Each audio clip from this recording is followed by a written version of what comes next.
बिस्मिल्लाहिर्रहमानिर्रहीम। अस्सलाम वालेकुम नाज़रीन, आप यूट्यूब चैनल देख रहे हैं। मैं इमरान खान हूँ। बहुत ज़्यादा रोला जो सबसे ज़्यादा खबर का पड़ा हुआ है वो ये है कि क्या अमेरिका से पाकिस्तान तहरीक इंसाफ को जो उम्मीद थी कि इंसानी हकूक़ के मामलात में या जो ज़्यादती पाकिस्तान तहरीक इंसाफ के साथ हो रही है या जो पाकिस्तान में मैंडेट चोरी हुआ है, उस हवाले से उनकी उम्मीदों के मुताबिक कार्रवाई होगी या नहीं होगी।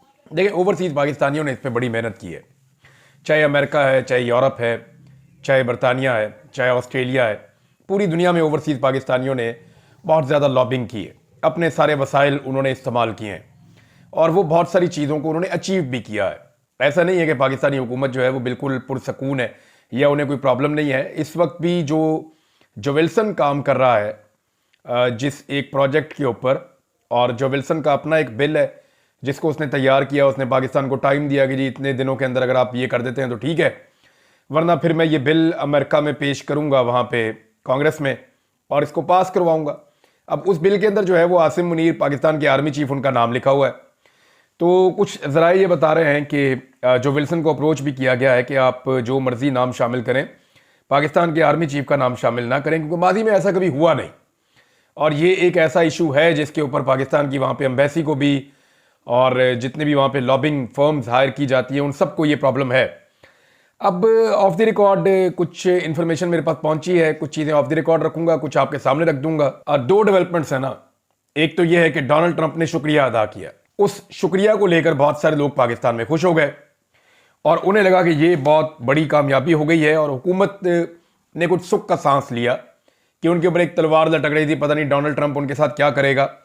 लिहाजा उन्हें लगा कि अब वो जो खतरा डोनाल्ड ट्रंप की जानिब से था वो टल गया है। इमरान खान साहब ने वैसे अपने मुंह से कभी नहीं कहा कि उन्हें डोनाल्ड ट्रंप से कोई उम्मीद है या वो ये सोचते हैं कि अमेरिका उनकी रिहाई करवाएगा। वो ये कहते हैं कि जो बाइडन की इंतजामिया ने जो सपोर्ट दी है और जो उनकी ख्वाहिश के ऊपर पाकिस्तान में हुकूमत गिराई गई है, वो अमल वो समझते हैं कि वो गलत हुआ और उसमें वो जनरल बाजवा का रोल कहते हैं सबसे बड़ा था कि जनरल बाजवा ने अमेरिका को कुछ और बताया, पाकिस्तान में कुछ और बताया और उन्होंने डबल गेम करके इमरान खान साहब को डैमेज किया। फिर डोनाल्ड लू का जो साइफर है वो भी मामला आपके सामने। अच्छा, इमरान खान साहब ने वैसे कभी नहीं कहा कि उन्हें इमरान खान को ये लगता है कि डोनाल्ड ट्रंप आएगा तो इमरान खान को छुड़ाएगा, तो ऐसा कुछ भी इमरान खान साहब ने नहीं कहा। हाँ, ओवरसीज पाकिस्तानियों ने इसके लिए बंदोबस्त किया और उनका आज भी यही दावा है कि अमेरिका से पाकिस्तान के ऊपर प्रेशर बढ़ेगा। ये दावा वो किस बुनियाद पे कर रहे हैं चीज़ें मैं आपके सामने रखता हूँ, लेकिन बाबर एवान साहब कह रहे हैं कि कभी भी मदद के लिए ट्रंप की तरफ नहीं देखा। निज़ाम आजकल ट्रंप को इज्जत दो की मुहिम चला रहा है। दहशतगर्द को अमेरिका भेजा गया, किसी मुलजिम को अमेरिका के हवाले करना ही था तो आफिया सिद्दीकी वाला मामला भी हल कर लेते। ये भी जनाब सवाल उठाया। इसमें एक स्टेटमेंट जो है वो सीआईए के सरबराह का है और ये उनका इंकशाफ है कि डोनाल्ड ट्रंप ने जब पाकिस्तान का शुक्रिया अदा किया कि जो दहशतगर्द जिसका ताल्लुक आईएस खुरासान से है, वो जब पकड़ के हवाले किया गया अमेरिका के, उसको वर्जीनिया की अदालत में वहाँ पे पेश भी किया है इब्तदाई तौर पे। फर्दर उसका केस चलेगा। उसको ये बताया गया कि तुम्हें उम्र कैद हो सकती है अगर ये जुर्म तुम्हारे ऊपर साबित हो गया तो। तर्जुमान के जरिए से वो बात कर रहा है वहाँ पे अदालत में। तो अब ये जो सीआईए के सरबराह है उसने इंकशाफ किया कि पाकिस्तान ने काबुल हमले के मास्टरमाइंड की गिरफ्तारी में हमारी मदद की है। पाकिस्तान से कहा था कि अच्छे ताल्लुकात करने हैं, तो ये जो हमला हुआ था काबुल एयरपोर्ट पे, इस हमले की दहशतगर्द की गिरफ्तारी जो है हमारी तरजीह है। ओहदा संभालने के दूसरे रोज ही पाकिस्तानी हुकाम से रब्ता हुआ था। ये सीआईए के सरबराह ने इंकशाफ किया है। कुछ जगहों पे ये बात रिपोर्ट भी हुई है। लेकिन ये जो सारा मामला है ये एक एपिसोड है। मेरा ओवरसीज पाकिस्तानियों से रब्ता हुआ है जो अमेरिका में अमेरिकन हुकूमत के साथ एंगेजमेंट में है, जो विल्सन से भी मिलते हैं, बाकी लोगों से भी मिलते हैं, सेनेटर्स के साथ रब्ते में भी रहते हैं। वहाँ डॉक्टरों की एक बहुत बड़ी तंजीम है, वो भी अपने तौर पर काम करती रहती है। तो दूसरी बड़ी खबर इसके साथ जुड़ी हुई ये है कि स्टेट डिपार्टमेंट के अंदर जब क्वेश्चन उठाया गया पाकिस्तान के हवाले से, स्पेशली इमरान खान साहब का नाम लेते हुए, तो वहां से जवाब नहीं दिया गया इसके ऊपर। यानी नॉर्मली पहले क्या होता था, पहले ये होता था कि जो व्हाइट हाउस के तर्जुमान है वो खुलकर ये कह देते थे कि जी वो पाकिस्तान का अंदरूनी मामला है, पाकिस्तान की अदालतें आज़ाद हैं, पाकिस्तान की अदालतें जाने और इमरान खान का मामला जाने। हम पाकिस्तान के अंदर जो है इंसानी हकूक़ के मामलात को देख रहे हैं और हम पाकिस्तान को अपने एक ऐसे शराकतदार के तौर पे देखते हैं जो दहशतगर्दी के मामलात में पाकिस्तान की मदद करता है। पहले ये एक स्टीरियोटाइप जवाब होता था। तो अब जो है वो इन्होंने इसके ऊपर डेलिबरेटली जवाब नहीं दिया। जवाब ना देने के दो मतलब हैं, या तो उन्हें पता ही नहीं है अभी कि इसके ऊपर हमने पोजीशन क्या लेनी है, या फिर वो अभी जवाब देना नहीं चाहते, या उन्हें लगता है कि हमें पोजीशन पहले लेनी चाहिए और उसके बाद फिर हम जवाब देंगे। पोजीशन लेने के हवाले से ये क्लेम किया गया ओवरसीज पाकिस्तानियों की जानिब से कि मैं नाम उनके नहीं ले सकता, वो लोग राब्ते में हैं अमेरिकन के साथ, जिसका मैं नाम ले लेता हूं अगले दिन पाकिस्तानी सफारतखाना मुतहरक हो जाता है, पाकिस्तान में भी उनकी जो फैमिली है उनके लिए प्रॉब्लम हो जाती है। तो उन्होंने ये बताया कि जनाब जो विल्सन ने ये बताया है कि जो भी वो कर रहा है ये वो अकेला नहीं कर रहा, ये उसकी पार्टी की पॉलिसी है जिसके तहत वो ये कर रहा है। अब दो बिल आने वाले हैं नाजरीन, एक बिल आ रहा है जो विल्सन लेकर आ रहा है, और दूसरी एक बाइंडिंग रेजोल्यूशन आ रही है, उसके ऊपर भी काम चल रहा है। और जो ओवरसीज पाकिस्तानी हैं अमेरिकन, वो लगातार सेनेटर्स के साथ राब्ते भी कर रहे हैं ताकि जितने ज्यादा कांग्रेसमैन के वोट्स वो तोड़ सकें, उन वोटों को तोड़ के वो अपनी बाइंडिंग रेजोल्यूशन को भी कामयाब बना लें और जो विल्सन का जो बिल है उसमें भी कामयाबी हो जाए। अब इस वक्त सिचुएशन क्या है, जो उन्होंने दावा किया वो मैं आपके सामने रख देता हूं। उनका यह कहना है कि हमें 435 में से आधे वोट चाहिए, यानी 215 के करीब वोट उन्हें मिल जाए, 215-20 वोट मिल जाए तो वो कामयाब हो जाएंगे। 220 वोट बहुत है। पिछली मर्तबा जब जो बाइडन की हुकूमत थी तो 368 वोट उन्हें मिल गए थे, यानी जितने वोट चाहिए उससे बहुत ज्यादा वोट्स उन्हें मिल गए थे। 220 की जगह 368 ले लेना बहुत बड़ी कामयाबी थी। तो इस मर्तबा वो ये कहते हैं कि बड़े आराम से वो सिंपल मेजॉरिटी ले लेंगे और अपनी बाइंडिंग रेजोल्यूशन भी पास करवा लेंगे। और अगर ये बिल जो विल्सन का है ये ईद से पहले लाने का इंदिया दिया है जो विल्सन ने ओवरसीज पाकिस्तानियों को कि ईद से पहले मैं ये बिल लेकर आऊंगा, तो अब अगर जो विल्सन का बिल आ जाता है उसके बाद बाइंडिंग रेजोल्यूशन आती है और उसके अंदर तो 11 लोगों के नाम है। जो विल्सन ने तो सिर्फ अभी एक आर्मी चीफ का नाम लिखा है और साथ में उन्होंने नत्थी किया है कि इनके साथ साथ जो बाकी अफसरान हैं या बाकी लोग हैं उनकी फैमिलीज हैं ये सबको जो है बैन किया जाए। लेकिन जो बाइंडिंग रेजोल्यूशन आ रही है उसमें 11 नाम शामिल है अब तक की इतला के मुताबिक, और उसके ऊपर सेनेटर्स के साथ मुलाकातें ओवरसीज पाकिस्तानी जो हैं जो डायस्पोरा वहां मौजूद है वो मुलाकातें कर रहे हैं और उनका ये क्लेम है कि वो बड़े आराम से सिंपल मेजॉरिटी हासिल कर लेंगे। ये एक दबाव तो आएगा पाकिस्तान की मिलिट्री एस्टेब्लिशमेंट पे भी, पाकिस्तान की हुकूमत के ऊपर भी एक दबाव आएगा अगर अमेरिका की जानिब से पाबंदियां लगती हैं। तो अमेरिकन मीडिया पहले ही कह चुका है कि पाकिस्तान पे और अफगानिस्तान के जो शहरी हैं उनके ऊपर अमेरिका में दाखिले पर पाबंदी लगने जा रही है, और उसका रीज़न ये है कि अमेरिकन अपनी सिक्योरिटी को लेकर काफ़ी फिक्रमंद है और उन्हें लगता है कि बदला लिया जा सकता है अमेरिका में आकर पाकिस्तानियों की जानिब से या अफगानियों की जानिब से। वैसे भी दहशतगर्दी जो है वो इस वक्त अफगानिस्तान से ज़्यादा पाकिस्तान में है। पाकिस्तान दुनिया का दूसरा बदतरीन मुल्क है दहशतगर्दी के अदाद-ओ-शुमार को लेकर, और ये एक इंतहाई अफसोसनाक डेटा है जो बाकायदा जारी किया गया है। टेररिज्म इंडेक्स को जब आप देखते हैं तो आपको पता चलता है कि कैसे पाकिस्तान इस वक्त दहशतगर्दी की आग की लपेट में है। आर्मी चीफ गए जी बन्नू, उन्होंने बन्नू का दौरा किया और उन्होंने वहाँ पे ब्रीफिंग वगैरह ली, फिर वहाँ पे उनके कुछ स्टेटमेंट भी आए। तो जो हथियार इस्तेमाल किए गए हैं बन्नू वाले अटैक में वो गैर मुल्की हथियार है, ये बहुत अहम है। और दूसरा उन्होंने ये क्लेम किया और ये उन्होंने कहा कि अफगानिस्तान की सरजमीन जो है वो महफूज पनाहगाह है दहशतगर्दों की, और उसे इस्तेमाल किया गया है और दहशतगर्द वहाँ से आए और उन्होंने पाकिस्तान के अंदर अटैक किया। अब ये इसमें दो राय है। एक राय जो है मौजूदा हुकूमत की है, हुकूमत ये चाहती है कि अमेरिका के साथ मिलकर पाकिस्तान अफगानिस्तान में ऑपरेशंस करे और अफगानिस्तान को असलहे से पाक करे। अब ये एक ऐसा एडवेंचर है जिसमें अमेरिका को दोबारा से एक जंग की दावत दी जा रही है कि जो जंग आप पीछे 20 साल लड़के नहीं जीत सके, आप दोबारा आए, जो असला आप यहाँ पे छोड़ के भागे हैं अब दोबारा उस असले को वापस लेने का टाइम आ गया, तो आए अफगानियों के साथ लड़ते हैं। तो क्या ये पॉसिबल होगा, अमेरिका इस लड़ाई में आएगा? तो साफ मेरी तरफ से ये जवाब, और मैं क्लियरली आपको बता रहा हूं कि अमेरिका कभी भी इस लड़ाई के लिए अपनी फौजें नहीं उतारेगा। तो क्या वो बाहर बैठ के पाकिस्तान की फौज को लड़वाएगा अफगानियों के साथ, इस बारे में अभी हम कुछ नहीं कह सकते। लेकिन ये बात कंफर्म है कि पाकिस्तान अमेरिका को इस लड़ाई के अंदर लाना चाहता है, क्योंकि पाकिस्तान में इस वक्त दो तरह की सोच है। एक जो हुकूमत की सोच है या एस्टेब्लिशमेंट की है, उन्हें लगता है कि अफगानिस्तान के साथ सख्ती के साथ डील करना चाहिए। दूसरा जो इमरान खान साहब का फार्मूला है, वो पहले भी ये कहते रहे कि आप अफगानिस्तान को अंगेज करें। जितनी ज़्यादा आपकी अफगानिस्तान के साथ अंगेजमेंट होगी उतनी जल्दी पाकिस्तान में अमन आएगा। अली मोहम्मद खान साहब ने भी अभी यही एक स्टेटमेंट दिया है। पाकिस्तान ने देखें अमेरिका की मदद की थी जब अंगेजमेंट करनी थी अमेरिका ने तालिबान के साथ, ये सारी दुनिया जानती है और सबको इस बात का आइडिया है कि पाकिस्तान की मदद के बगैर अमेरिका का जो महफूज इनखला है वो मुकम्मल नहीं हो सकता था। तो अब पाकिस्तान ने बहुत मदद की थी अमेरिका की। कतर के अंदर जो मुज़ाकरात हुए थे, पाकिस्तान ने सारी चीज़ों को इनिशिएट किया था। अब पाकिस्तान खुद अंगेज क्यों नहीं कर पा रहा? बड़ा सवाल यह है कि पाकिस्तान ने जो मशवरा अमेरिका को दिया और अमेरिका की जो फंदे में जान फंसी हुई थी, अमेरिका को निकाला इस अजाब में से, तो पाकिस्तान खुद क्यों नहीं निकल सकता? पाकिस्तान खुद क्यों मुस्बत और बेहतर एंगेजमेंट नहीं कर सकता अफगान तालिबान की हुकूमत के साथ? पाकिस्तान को यह एंगेजमेंट करनी चाहिए। पाकिस्तान को पहले तो आपस में अपनी अंदरूनी एंगेजमेंट करनी चाहिए, जिसमें जुनैद अकबर साहब ने एक स्टेटमेंट दिया। वो स्टेटमेंट मैं आपके सामने रख देता हूं। जुनैद अकबर साहब कह रहे हैं, मैं ये कभी नहीं कहूंगा कि हमारा एस्टेब्लिशमेंट से कोई राब्ता नहीं है। राब्ते होते हैं, बिलवास्ता और बिला वास्ता भी होते हैं।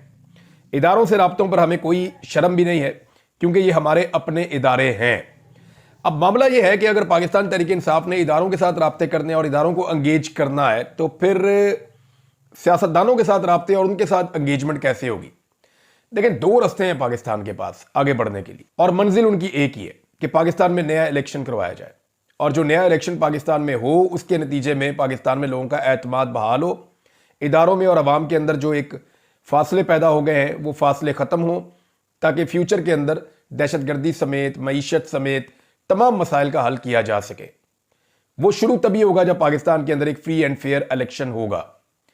अच्छा, इस इलेक्शन की तरफ जाने के दो रास्ते हैं। या तो सारी पॉलिटिकल पार्टीज और पॉलिटिकल स्टेक होल्डर्स बैठें और बैठकर ये तय करें कि हम एस्टेब्लिशमेंट को बाहर निकाल रहे हैं सियासत में से, लिहाजा एस्टेब्लिशमेंट का सियासत से कोई किरदार नहीं है, हम आपस में बैठ के तय कर लेते हैं कि कब तक ये हुकूमत चलनी है, और उसके बाद हम पाकिस्तान में इलेक्शन अनाउंस कर देते हैं।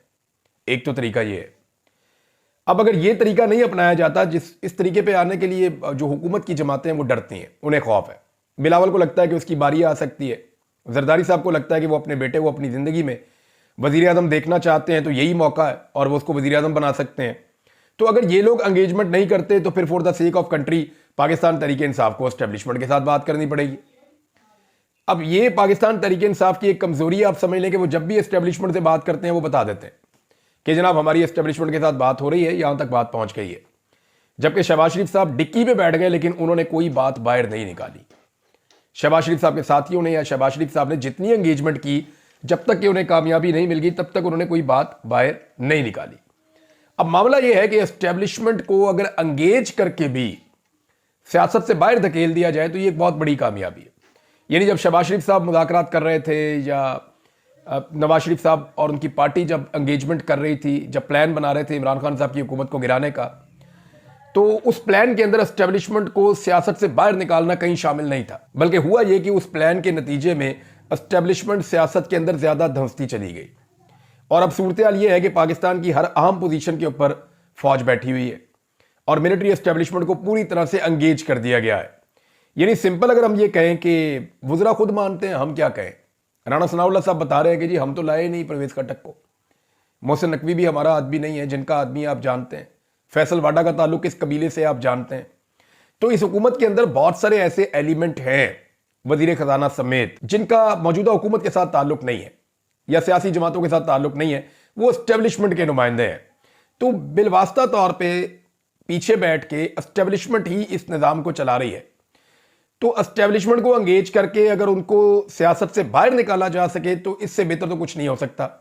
अब या तो ये काम सारी पॉलिटिकल पार्टीज मिलकर कर लें, या फिर पाकिस्तान तहरीक इंसाफ को एस्टेब्लिशमेंट को रास्ता देना पड़ेगा कि आप इस मामले से निकल जाएं, हम जाने और सियासत जाने और पाकिस्तान जाने, और हमें free and fair election Pakistan में करवाने दें ताकि पाकिस्तानियों का एतमाद बहाल हो सके। नाज़रीन, IMF के साथ मुज़ाकरात चल रहे हैं, और मुज़ाकरात के अंदर जो है ना वो एक पॉजिटिव चीज़ ये है कि जो सरकारी अफसरान हैं उनका पता ही नहीं चलता था इनके असासे कितने हैं, और इसके ऊपर IMF ने एक शर्त रखी थी कि जनाब सरकारी अफसरान के जो असासे हैं ये मामला जो हैं वो सामने लाए जाए। तो अब उसके लिए हुकूमत ने आमादगी जाहिर कर दी और फैसला हुआ है कि एक पोर्टल बनाया जाएगा जिसके ऊपर जो बड़े सरकारी अफसरान हैं उनके असासे उसके ऊपर लगा दिए जाएंगे। जनाब इन्होंने इतना कमाया, इतने पैसे, इतनी तनख्वाह है इनकी, ताकि चीज़ें जो हैं वो क्लैरिटी के साथ आवाम के सामने आ जाएं। नाज़रीन, एक और बड़ी खबर है आज के दिन में, बल्कि मेरे लिए तो सबसे बड़ी खबर ये है, शहीद अरशद शरीफ का जो अज़ खुद नोटिस लिया हुआ है सुप्रीम कोर्ट ऑफ पाकिस्तान ने उनकी शहादत का, वो केस आज लग रहा है सुप्रीम कोर्ट ऑफ पाकिस्तान में। नादरीन, इस केस को अब आईनी बेंच सुनेगा। जस्टिस अमीनुद्दीन खान की सरबराही में 5 रुकनी आईनी बेंच आज जुमे के रोज इसकी समाअत करेगा और अरशद शरीफ कत्ल अज खुद नोटिस केस की समाअत होगी।